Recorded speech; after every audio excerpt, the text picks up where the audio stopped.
اس کی طاقت ہے، غیب کے معاملے ہیں۔ تو اسی پر ایک کتاب لکھ دی سید ابوالحسن ندوی رحمۃ اللہ نے عربی میں، اردو میں ترجمہ ہو گیا کہ ایمان اور مادیت میں کشتی، جنگ۔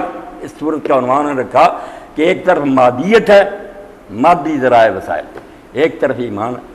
اصحاب الکہف کے پاس ایمان ہی تھا، حکومت دوسروں کے پاس تھی، ذرائع وسائل ان کے پاس تھے، یہ تو بیچارے جان چھپا کر اور جا کر غار میں سو گئے کئی سو سال بغیر کھانے پینے کے۔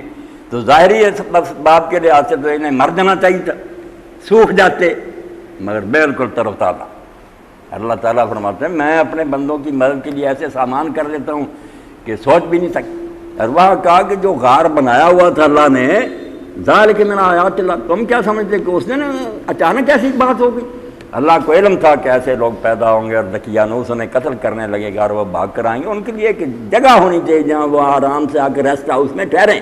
فرمایا فجوات میں رہو، غار اندر سے کھلا، تنگ غار نہیں تھا، اندر سے کھلا تھا بہت، اور بنایا اس طرح تھا کہ سورج جب طلوع ہوتا تھا اس وقت بھی دھوپ نہیں آتی تھی، غروب ہوتا تھا تب بھی نہیں، کنی کی طرح کر جاتا تھا، دھوپ نہیں اندر آتی تھی کہ ان کو تکلیف نہ پہنچے، مگر ہوا آتی تھی، بالکل اندر میں ہوا جا رہی تھی۔